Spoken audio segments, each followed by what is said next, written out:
22वां अध्याय। भिन्न भिन्न ग्रहों की स्थिति और गति का वर्णन। राजा परीक्षित ने पूछा, भगवान, आपने जो कहा कि यद्यपि भगवान सूर्य राशियों की ओर जाते समय मेरु और ध्रुव को दाईं ओर रखकर चलते मालूम होते हैं, किंतु वस्तुतः उनकी गति दक्षिणावर्त नहीं होती। इस विषय को हम किस प्रकार समझें?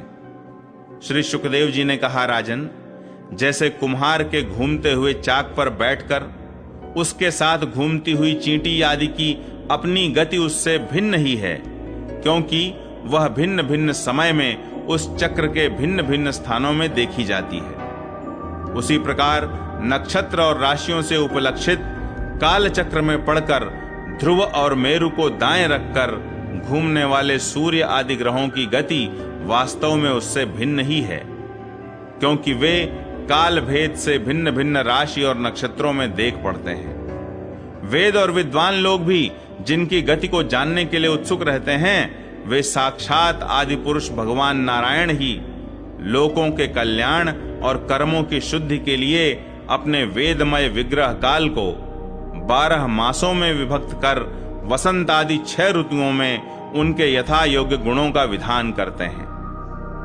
इस लोक में वर्णाश्रम धर्म का अनुसरण करने वाले पुरुष वेदत्रयी द्वारा प्रतिपादित छोटे बड़े कर्मों से इंद्रादि देवताओं के रूप में और योग के साधनों से अंतर्यामी रूप में उनकी श्रद्धा पूर्वक आराधना करके सुगमता से ही परम पद प्राप्त कर सकते हैं। भगवान सूर्य संपूर्ण लोकों के आत्मा हैं। वे पृथ्वी और द्युलोक के मध्य में स्थित आकाश मंडल के भीतर काल चक्र में स्थित होकर 12 मासों को भोगते हैं, जो संवत्सर के अवयव हैं और मेष आदि राशियों के नाम से प्रसिद्ध हैं।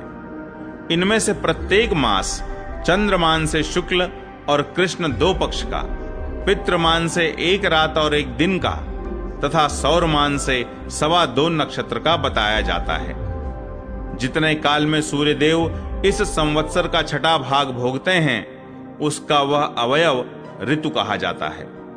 आकाश में भगवान सूर्य का जितना मार्ग है, उसका आधा वे जितने समय में पार कर लेते हैं, उसे एक अयन कहते हैं। तथा जितने समय में वे अपनी मंद, तीव्र और समान गति से स्वर्ग और पृथ्वी मंडल के सहित पूरे आकाश का चक्कर लगा जाते हैं, उसे अवांतर भेद से संवत्सर, परिवत्सर, इडावत्सर, अनुवत्सर अथवा वत्सर कहते हैं। इसी प्रकार सूर्य की किरणों से 1 लाख योजन ऊपर चंद्रमा है।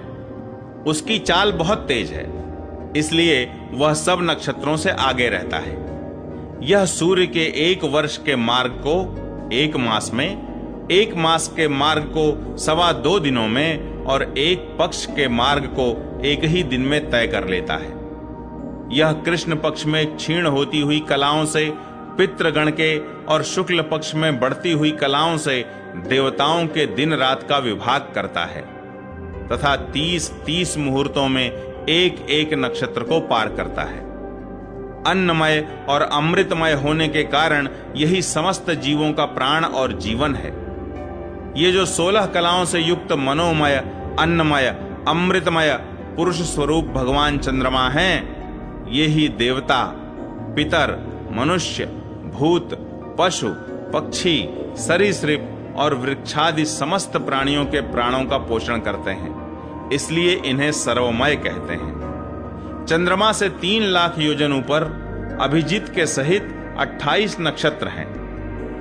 भगवान ने इन्हें काल चक्र में नियुक्त कर रखा है, अतः ये मेरु को दाईं ओर रखकर घूमते रहते हैं। इनसे 2 लाख योजन ऊपर शुक्र दिखाई देता है। यह सूर्य की शीघ्र, मंद और समान गतियों के अनुसार उन्हीं के समान कभी आगे, कभी पीछे और कभी साथ साथ रहकर चलता है।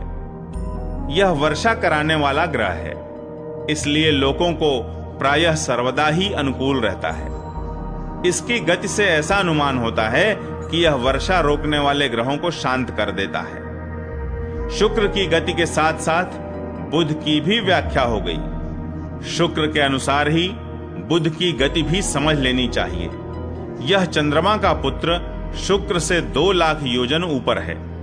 यह प्रायः मंगलकारी ही है, किंतु जब सूर्य की गति का उल्लंघन करके चलता है तब बहुत अधिक आंधी, बादल और सूखे के भय की सूचना देता है। इससे 2 लाख योजन ऊपर मंगल है। वह यदि वक्र गति से न चले तो एक एक राशि को 3-3 पक्ष में भोगता हुआ 12 राशियों को पार करता है।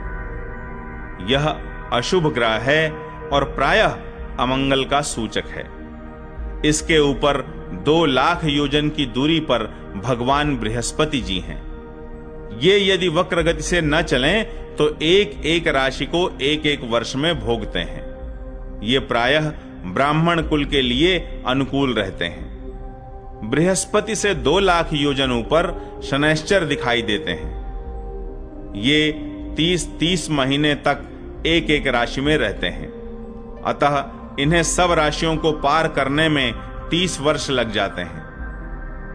ये प्रायः सभी के लिए अशांतिकारक हैं। इनके ऊपर 11 लाख योजन की दूरी पर कश्यपादि सप्तर्षि दिखाई देते हैं। ये सब लोगों की मंगल कामना करते हुए भगवान विष्णु के परम पद ध्रुवलोक की प्रदक्षिणा किया करते हैं।